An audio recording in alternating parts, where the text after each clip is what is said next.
Estamos con Gerardo Jumi Tapias, de la UNIC de Colombia. Él es de Ituango, Antioquia. Él es el nuevo coordinador de la Coordinadora Andina de Organizaciones Indígenas y en unos minutos se va a realizar la ceremonia de traslado de mando, ¿no? Hermano Gerardo, ante todo, ¿cuál es su expectativa al asumir este cargo de tanta responsabilidad, sobre todo en el continente, en la zona andina?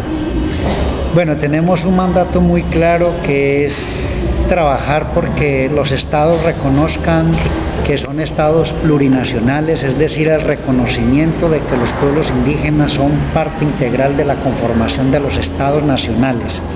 Por el otro lado, tenemos como mandato señalado por el tercer Congreso de la Coordinadora Andina de Organizaciones Indígenas de que hay que hacer incidencia en todos los escenarios internacionales donde se discuten los derechos de los pueblos indígenas, como en el caso de las Naciones Unidas, en el caso de la OEA, en el caso de la Comunidad Andina de Naciones, en el caso de UNASUR y otros organismos que tiene las Naciones Unidas y otros escenarios que se presenten.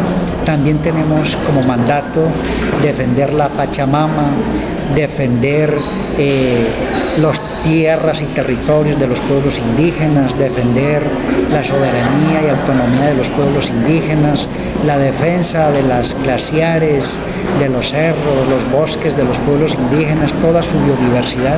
Tenemos un mandato muy amplio y un esfuerzo por los que vamos a ser demasiadamente rigurosa en el intento y trabajo de mantener avante la defensa y la bandera de los pueblos indígenas en todo el mundo y particularmente en los escenarios que se encuentran en el continente.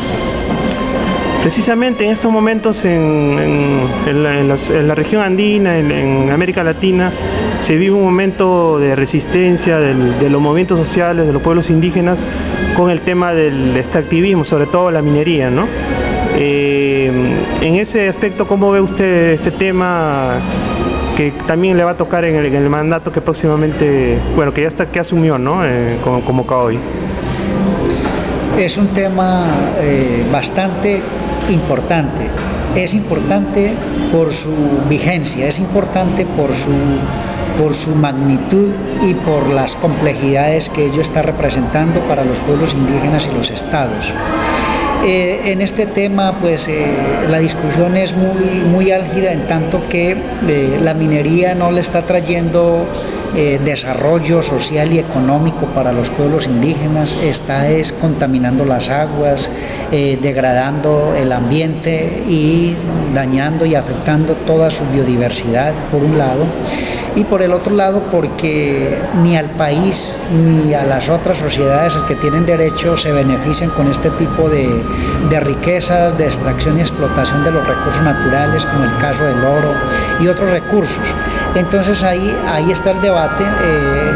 Hay estudios en el que señalan en algunos países las multinacionales están sacando todas las riquezas del país, que no le queda nada a la sociedad ni a los pueblos indígenas, por un lado, y por el otro lado pues el tema de la consulta previa con consentimiento libre e informado no se está llevándose a cabo adecuadamente por parte de los gobiernos. En algunas partes los estados, empezando por los altos tribunales constitucionales, están señalando de que ya es posible hacer unas consultas con consentimiento previo, libre e informado. Los estados, pues a través de sus sentencias con las cortes, ya lo están señalando. No obstante, los gobiernos, que son, digamos, periodos pasajeros, no lo están haciendo de manera adecuada y de manera respetuosa con los pueblos indígenas. Todo el debate está ahí. Pasando a Colombia, hace unas semanas hubo unos lamentables acontecimientos donde murieron indígenas. Los pueblos indígenas del Cauca están entre la guerrilla y los paramilitares y el ejército colombiano. Cuéntenos un poco la situación en este momento de esa zona, ¿no? que estuvo en la noticia las últimas semanas.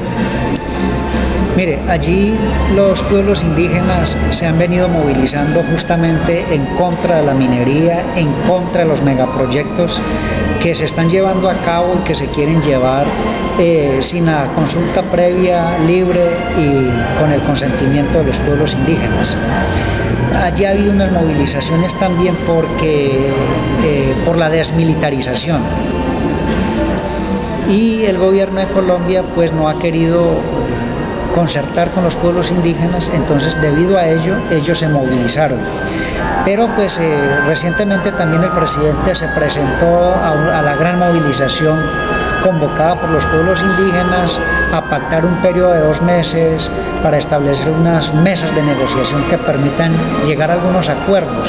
Entonces, los indígenas, pues, que han dicho que están en capacidad de controlar sus territorios, los indígenas han indicado que ellos son autónomos y soberanos en sus territorios, cosa que no están señalando de ningún modo ninguna secesión territorial, ninguna independencia de repúblicas, nada por el estilo. Sin embargo, pues el gobierno ha sido reacio. Pero finalmente hay una mesa de negociaciones y acuerdos a los que se deben llegar, establecidas en este momento como consecuencia, digamos, de las marchas y las negociaciones que han mostrado una voluntad por las partes, tanto los pueblos indígenas como el gobierno de Colombia. Finalmente, precisamente en este contexto de Colombia, de luchas tanto de los pueblos indígenas como los estudiantes, últimamente universitarios, las organizaciones sociales, está por ejemplo la propuesta de la Minga, ¿no? que durante varios años se ha realizado por parte de los pueblos indígenas, y también la última, que es Marcha Patriótica. ¿Cómo ves este resurgimiento, este fortalecimiento que están teniendo los últimos años en Colombia, la resistencia al neoliberalismo, ¿no? en un plano político general? Bueno, toda movilización social, toda organización política, todo proceso y movimiento social que surja, tenemos que señalar que es plausible. Y algunas comunidades participan de ese proceso. Es un proceso reciente, pues este no es el único. Antes que esta movilización ha habido otra serie de actores haciendo movilización, y esta es una más. Esperemos que ello tenga éxito. Todo lo que esté en el marco de la ley y la Constitución tiene la protección de la Constitución. En Colombia señala la Constitución que la protesta social es protegida por la Constitución y la ley, de modo entonces que lo que esté en el marco de la Constitución tiene su protección, y entonces tenemos que saludar ese proceso de organización.